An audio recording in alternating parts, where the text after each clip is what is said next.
Alors que le festival de Cannes vient de s'achever, laissez-moi vous parler aujourd'hui du film qui a remporté le prix de la mise en scène il y a 41 ans. Fitzcarraldo de Werner Herzog.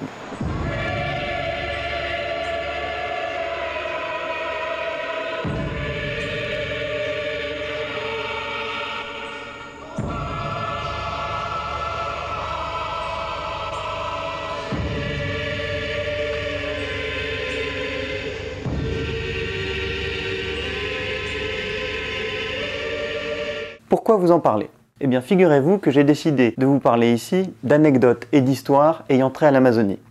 Et Fitzcarraldo mérite qu'on s'y attarde, et pas uniquement parce que Mick Jagger était au tournage.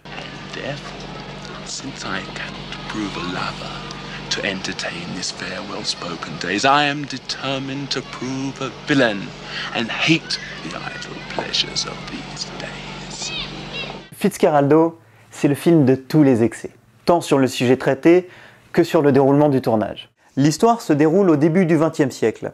À l'époque, Iquitos traverse une période de boom économique liée à l'exploitation de l'EVA, l'arbre à caoutchouc.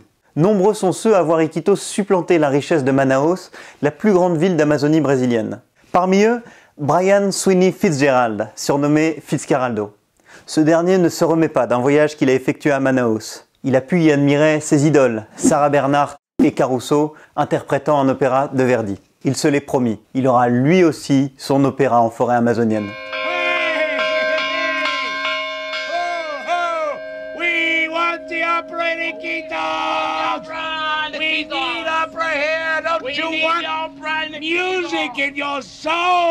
Mais le tournage ne se passera pas du tout comme prévu. Tout d'abord parce que Werner Herzog devra remanier totalement son film après que Jason Robards, censé jouer Fitzcarraldo, tomba malade à Iquitos. 40% du film avait déjà été tourné, et notamment les scènes avec Mick Jagger, censé jouer l'assistant de Fitzcarraldo. Ce dernier ayant un emploi du temps chargé en raison d'une tournée avec les Rolling Stones, toutes les scènes qu'il aura tournées seront purement et simplement supprimées du film. Quant à Jason Robards, il sera remplacé au tournage par le meilleur ennemi de Werner Herzog, j'ai nommé Klaus Kinski. Ce n'était pas un coup d'essai pour Werner Herzog, qui avait déjà tourné avec lui plusieurs films, dont un autre film tourné en Amazonie, Aguirre, la colère de Dieu. Wenn ich Aguirre will, dass die Vögel tot von den Bäumen fallen, dann fallen die Vögel tot von den Bäumen herunter. Ich bin der Zorn Gottes. Die Erde, über die ich gehe, sieht mich und bebt. Connu pour être absolument incontrôlable et colérique, Kinski fit vivre un enfer à l'équipe du tournage et aux acteurs figurants, issus pour la plupart des communautés indigènes.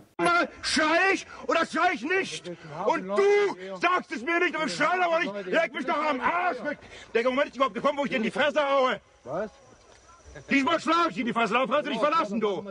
Diesmal sitze ich in dem Kostüm in deiner scheiß Karre in Holland. On raconte même qu'un jour, un indigène vint discrètement à l'oreille de Werner Herzog pour lui proposer ses services dans l'assassinat de Klaus Kinski.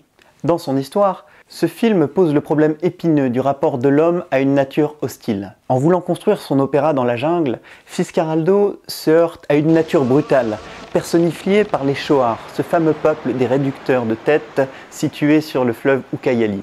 Il tentera de les amadouer en leur diffusant du Verdi à fond dans la forêt.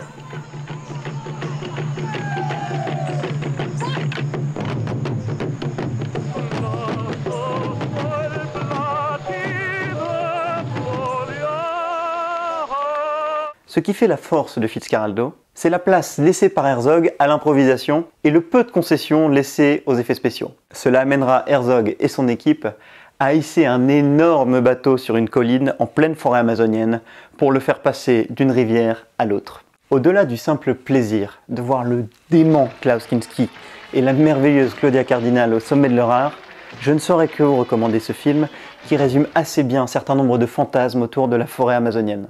Fitzcarraldo, c'est un véritable chef-d'œuvre, qui fait d'ailleurs la fierté des habitants d'Iquitos. Si vous vous rendez au Pérou, vous pourrez d'ailleurs séjourner dans l'hôtel qui a accueilli l'ensemble de l'équipe du tournage. Il existe même dans cet hôtel une chambre où a dormi Mick Jagger. Si cette petite vidéo vous a donné envie de regarder Fitzcarraldo et plus généralement d'en apprendre plus sur l'Amazonie, sachez que je vous prépare de nombreuses vidéos ayant trait à la forêt amazonienne, qu'il s'agisse de sa faune et de sa flore, ou de ses mythes et des légendes. Alors si vous voulez en apprendre plus, abonnez-vous.